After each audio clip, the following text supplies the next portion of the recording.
मेरे प्यारे बच्चों, छात्र एवं छात्राओं विद्यावाणी चैनल में आप सभी का स्वागत है। बच्चों, आज मैं आपको कक्षा 10वीं की हिंदी का वात्सल्य भाव में हरिनारायण व्यास की कविता सोए हुए बच्चे से पढ़ाने जा रही हूँ। तो आप लोग अपनी अपनी पुस्तक को खोल लीजिए और पढ़ना शुरू करिए।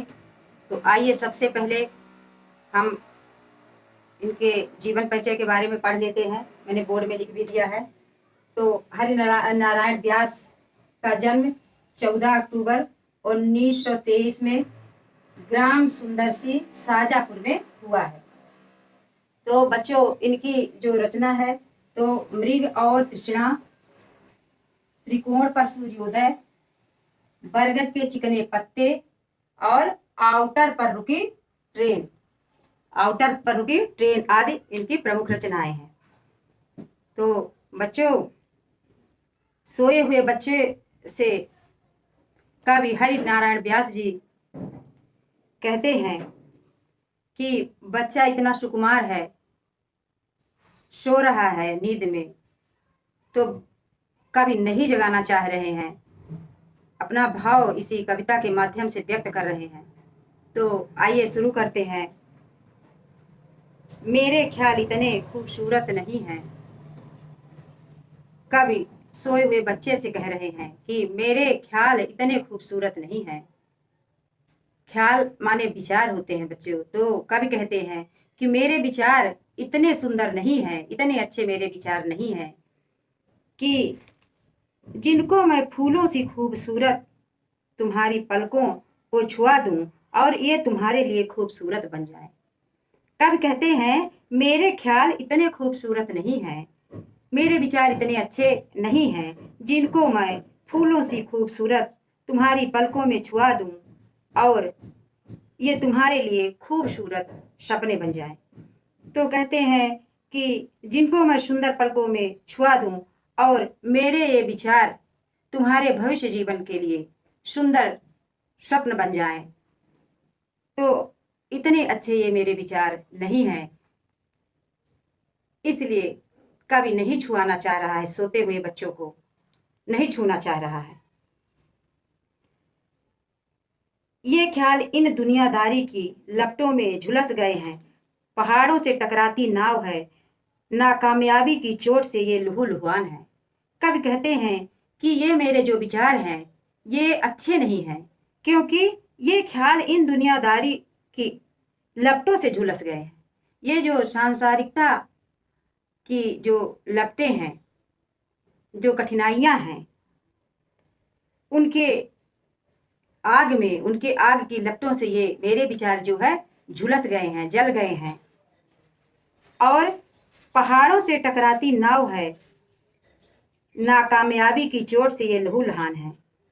कवि कहते हैं कि मेरे विचार तमाम समस्याओं से टकराकर, परिस्थितियों से झेलकर मेरे विचार असफल हो गए हैं, अर्थात पर्वत जैसी समस्याओं से मेरे विचारों की नाव जो है टकरा करके चूर हो गई है, लहूलुहान हो गई है, अर्थात खून से लथपथ हो गई है। हमें हर समय कवि के कहने का तात्पर्य है कि हमेशा नाकामयाबी मिली है, इसलिए मेरे विचार अच्छे नहीं हैं। तितली की पंखों सी तुम्हारी आंखों में उगते हुए उजाले, इंद्रधनुष सपने इनमें फंसकर बिखर जाएंगे। यहाँ पर कवि कहते हैं बच्चे के प्रति भाव स्नेह से कवि कह रहा है कि तितली की पंखों जैसी तुम्हारी आंखों में उगते हुए उजाले, तुम्हारे सुंदर आंखों में उठते हुए सुंदर भविष्य की अभिलाषाओं के इंद्रधनुष सपने। इंद्रधनुष में 7 रंग होते हैं, 7 रंग वाले सुनहरे जो स्वप्न हैं उनको मैं अपनी विषमताओं से, अपनी परिस्थितियों से छू करके नष्ट नहीं करना चाहता हूँ। कवि कहते हैं कि इनमें फंसकर बिखर जाएंगे, अर्थात मेरे छूने से ये सुनहरे सपने कि विषमताओं में फंसकर ये टूट जाएंगे और इधर उधर जो है बिखर जाएंगे, फैल जाएंगे। तो ऐसा कभी नहीं करना चाहता छोटे बच्चे के लिए। बिबाई वाली इन पथरीली हथेलियों से तुम्हारे रेशमी बालों की सैसवी लापरवाही को स्पर्श नहीं करूंगा। कब कहता है कि मेरे हाथों में जो बिबाइयां हैं, दरारें जो हैं, तो पथरीली मतलब कड़ी, पथरीली हथेलियों से कभी नहीं छूना चाह रहा है, क्योंकि कवि के हाथों में बिबाइयां हैं, दरारें हैं। तो उस सुकुमार सोते हुए बच्चे को कह रहा है कि बिबाई वाली इन पथरीली हथेलियों से तुम्हारे रेशमी बालों की सैसवी लापरवाही को स्पर्श नहीं करूंगा। कवि कहता है कि मेरी हथेलियां बिबाई युक्त है, पथरीली है, कठोर है, अर्थात मैं तुम्हारे इन रेशम जैसे बालों को अपनी इन पथरीली हथेलियों से नहीं छूना चाहता हूं, क्योंकि सैसवी लापरवाही को स्पर्श नहीं करूंगा, क्योंकि जो बच्चे की सुकुमारता है, अपनी अल्हड़ता से, अपनी लापरवाही से मैं उनको स्पर्श करके नष्ट नहीं करूंगा। ऐसा कवि का भाव है कि वो बच्चे का भविष्य तहस नहस हो जाए, क्योंकि कवि का आशय है कि हमारा जीवन हमेशा कष्टमय था, दुखमय था, कठिनाइयों से गुजरा भी था। तो सुकुमार बच्चे के लिए मैं ये नहीं चाहता कि आने वाले कल में बच्चे का भविष्य भी मेरी तरह जाए। आगे देखिए, फटी हुई चमड़ी में उलझकर कोई बाल, कोई रंगीन मंसूबा, कोई कामयाब भविष्य टूट जाएगा, आने वाला जमाना मुझे दोषी ठहराएगा। यहाँ पर कवि अपनी असफलताओं के कारण मिले कष्टों को दोहरा रहा है कि फटी हुई चमड़ी से उलझकर, कवि कहता है कि जो मेरी चमड़ी है तो वो फटी हुई है, और उनके स्पर्श से तुम्हारा मंगलमय समय, कामयाब भविष्य कहीं नष्ट न हो जाए।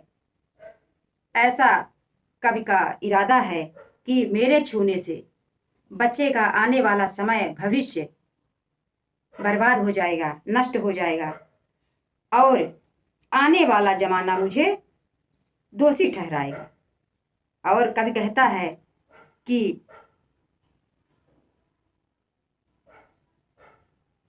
आने वाला जो समय है, अगर उसे पता चल गया कि मेरे छूने से ऐसा हुआ है, तो जमाना भी हमें दोष देगा, दोषी ठहराएगा कि अगर कभी नहीं छूता तो हो सकता है बच्चे का भविष्य उज्जवल होता। तो यहाँ पर कवि का भाव है कि आने वाला जमाना मुझे दोषी ठहराएगा, आने वाला जो समय है तो वो हमें दोषी ठहराएगा, अर्थात दोष देगा कि कवि के छूने से बच्चे का भविष्य बिगड़ा है। तुम्हारी पलकों में तैरती उन्नीदी पुतलियों पर शेमल की रुई सी सुबह की नींद, जागने से पहले की खुमारी। यहाँ पर कवि का भाव है, तुम्हारी पलकों में तैरती उन्नीदी पुतलियों पर। कवि का भाव है कि बच्चे की पलकों में नींद जो है, वो पुतलियां ऐसे दिख रही हैं जैसे सेमल की रुई होती है। रुई, आप समझ सकते हैं कि रुई कितनी सॉफ्ट होती है, कितनी कोमल होती है। तो बच्चे की आंख की पुतलियों की तुलना शेमल की रुई से कर रहे हैं कि रुई के तुम्हारी पलकों में तैरती उन्नीदी पुतलियों पर, पलकों में जो नींद पुतलियों पर तैर रही है तो वो रुई के समान है। उन्नीदी पुतलियों पर शेमल की रुई के समान। सुबह की नींद जागने से पहले खुमारी मंडरा रही है। कवि कह रहे हैं कि जो प्रातः काल की हल्की नींद होती है वो बहुत ही मीठी, बहुत ही सुंदर होती है। तो वो प्रातः काल की नींद तुम्हारी पुतलियों पर तैर रही है, मंडरा रही है। और तुम्हारा मन आतुर है उजाले भरने का। यहाँ पर कवि कह रहा है कि जो तुम्हारा मन है वो सुखद सुंदर भविष्य का निर्माण करने का कर रहा है, और ये सुंदर भविष्य के निर्माण में तुम जब छलांग मार के आगे बढ़ोगे उसमें देश के लिए उस अच्छा होगा। तो कह रहे हैं कि तुम्हारा मन आतुर है कुचाले भरने के लिए, ये तुम्हारा मन सुखद भविष्य के निर्माण के लिए छलांगे मारने के लिए उत्सुक हो रहा है। तुम्हारा मन कभी बच्चे से कह रहे हैं, इसलिए कभी नहीं जगाना चाह रहा है। हम तुम ही से तो अपनी अहमियत पहचानते हैं। सोए हुए बच्चे पर प्रेम से मुग्ध होकर भावित होकर के कवि कहते हैं कि हम तुम्ही से ही तो अपनी अहमियत पहचानते हैं, अर्थात जो भी हम हैं तुम्ही से हैं। हमारे अस्तित्व हमारे आधार सब तुम ही हो। तुम हो इसलिए तो हमारी भूख प्यास मकसद रखती है। कवि कहते हैं कि तुम हो तभी तो हम हैं, तुम हो तभी तो हम हैं, तुम ही मेरी पहचान हो, और तुम्हारे कारण ही मकसद तुम हो इसलिए तो हमारी भूख प्यास मकसद रखती है। तुम्हारे कारण ही तो हमें भूख और प्यास लगती है, और तुम्हारे कारण ही जीने का आधार सब कुछ मतलब है। मैं तुम्हारे गालों को बीमार होठों की छुअन से नहीं छूंगा। कब कहता है कि मैं तुम्हारे इतने सुकुमार गालों को नहीं छूना चाहता हूँ, क्योंकि मैं बीमार हूँ, मेरे होंठ रोगी हैं। बीमार होठों की छुअन से नहीं जलाऊंगा, मैं अपने रोगी होठों से तुम्हारे गालों को कभी नहीं जलाऊंगा। तुम इसी तरह मुस्कुराते सोए रहो। कवि कहता है कि हमारी इच्छा है कि तुम इसी प्रकार मुस्कुराते हुए सोते रहो, सुखद नींद में आनंद के साथ सोते रहो। सूरज खुद तुमको जगाएगा। कवि कहता है कि मैं नहीं जगाऊंगा, सूरज खुद आके तुम्हें जगाएगा, सूरज खुद तुमको जगाएगा।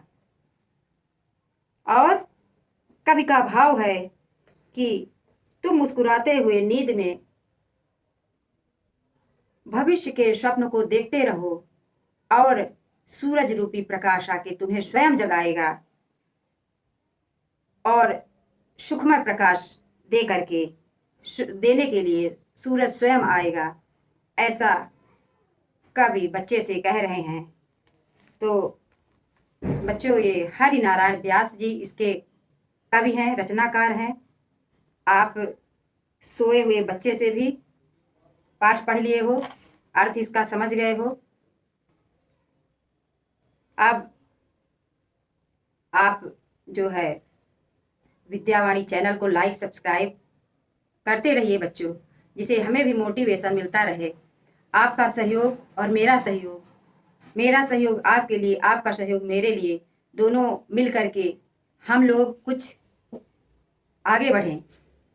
तो बच्चों, आप इस वीडियो को अपने दोस्तों तक भेजिए, शेयर करिए, लाइक सब्सक्राइब करिए, और विद्यावाणी चैनल को देखते रहिए। और जो कुछ भी आपको समस्या आती है बुक्स वगैरह की, तो विद्यावाणी चैनल में टेलीग्राम चैनल है, उसे भी आप देखते रहिए, आपको सारे सलूशन उसमें उपलब्ध मिलेंगे। तो धन्यवाद बच्चों।